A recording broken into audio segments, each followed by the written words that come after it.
Hey guys, and welcome to Nomadic Dmitry channel. A long time no see. Today we're gonna talk about installing Fedora on M1 Mac. Recently the new processor were released, right? Like M1 Pro and M1 Max. And this is really exciting because I think it's finally getting everything just basically up to speed. Like I know the MacBook Air is all good and that, but I think we're finally gonna get the performance which is like gonna be just awesome. But today we're just gonna be trying this stuff in a virtual machine like the Fedora, and I installed the recent version of Parallels here, so let's just go ahead and see how it works. So I'm gonna go and press plus button, and here again it just informs us about the M1 chip that this is different from Intel. Do not expect the same kind of stuff here. And actually it allows us to grab stuff here just right away. For example, if we select Fedora, it's just gonna download this one for us. So let's go ahead and press that. Fedora 32 ARM64. So it's gonna download 4 gigs of stuff. So let's see how it works.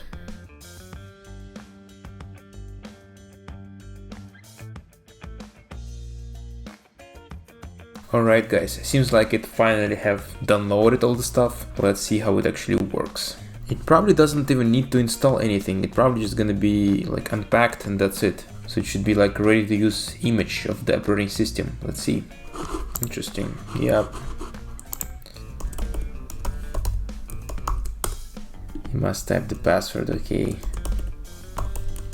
Anyway, right now it just installs the Parallels tools, so let's see how it works. Alright, so now I have it here. I actually like the design. Yeah, I actually like the design here in Fedora, but this is a bit strange. It feels like I can swipe through those screens. It's like, is it? Oh, it is actually. Okay, so I can pick it here and then what? I don't get it. Oh, it's like that. So by default it loads with like the view showing up all the desktops and the taskbar, and then you just navigate here. Guys, this is a bit confusing, I don't know. Oh, I don't like that. I honestly don't like that. But yeah, maybe somebody else likes that. Not me. I just don't like this kind of approach. Every time I want to open the taskbar, I just need to click that, activities. Well, I don't know, something is off about that approach. Anyway, how about we open the terminal, and we're gonna use the package manager called yum, because this is the default package manager used in this distro. How about we do yum? Actually, it's been a while when I used the Fedora, guys. Yum install MC, how about that? Okay, sudo yum install MC. Alright, so it's downloading. Meanwhile, let's research what's up there. So it's like, I don't like the fact that basically the text is not appearing fully on those icons. It just expands like every time I hover over, which is not great. Typical stuff: text editor, calculator, terminal, boxes, not sure about that, utilities, okay, disk usage analyzer, image viewer, pretty much standard. How about this one? LibreOffice, of course, read my box, Tor, not much super interesting to be honest. Which one is text editor? Okay, so this one. Yeah, nothing really. Is this okay? Install side? Yes, that's okay. Preparing, installing. Okay, MC.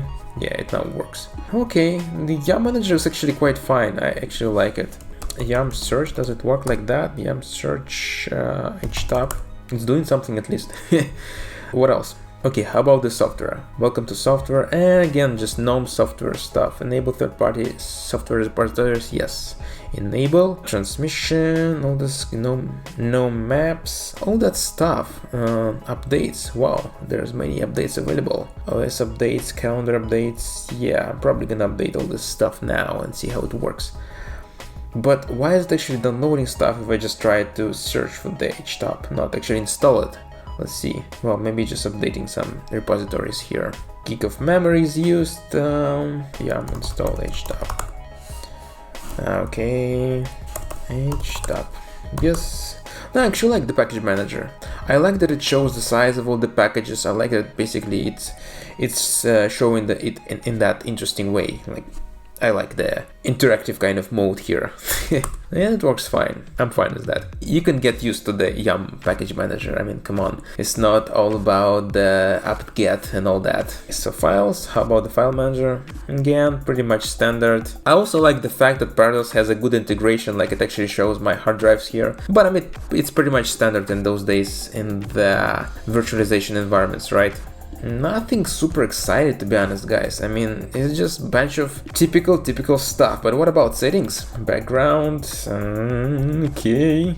Oh, I like that one. This one is cool. Sound, displays, mouse, touchpad, default apps. Okay, guys, I don't know. I'm not really excited about the Fedora. Actually, I guess it's kind of fine, but I mean, pretty much just a Linux environment, and I don't see any specific set of apps that just makes me excited. I don't know. It's just like nothing that's super cool here. Maybe it's good. Maybe it's good. It just like seems like to be working stable so far, and as you can see, you can pretty much use Linux on your M1 Mac without a problem. It works and it's functional, and you can choose a bunch of distros. Well, not that much of distros, but you can pick something, like at least Ubuntu and Fedora and Debian and Kali, all those distros are available.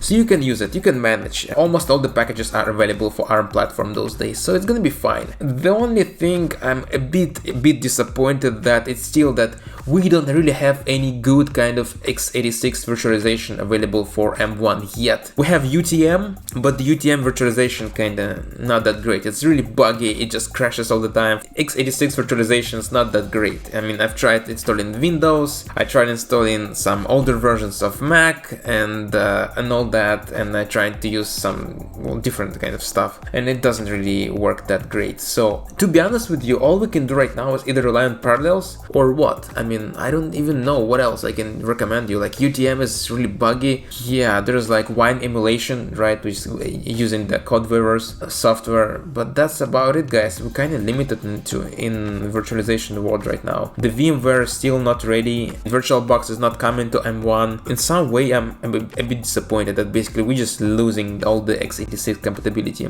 Maybe it's good in some way that, okay, we're just like not relying on the past anymore, but guys, it's just a little bit personal, I guess. I wish we still had more options for the M1 platform, and doesn't seem like this way right now. Alright guys, thank you for watching this video. See you soon. There'll be more videos, more travel and tech videos, and as you can see, it's not perfect, it's usable, but it's not perfect. Like, you can use Fedora if you want, you can use some other distros on M1 Mac, but the choice is kinda limited. Alright guys, thank you for watching and bye.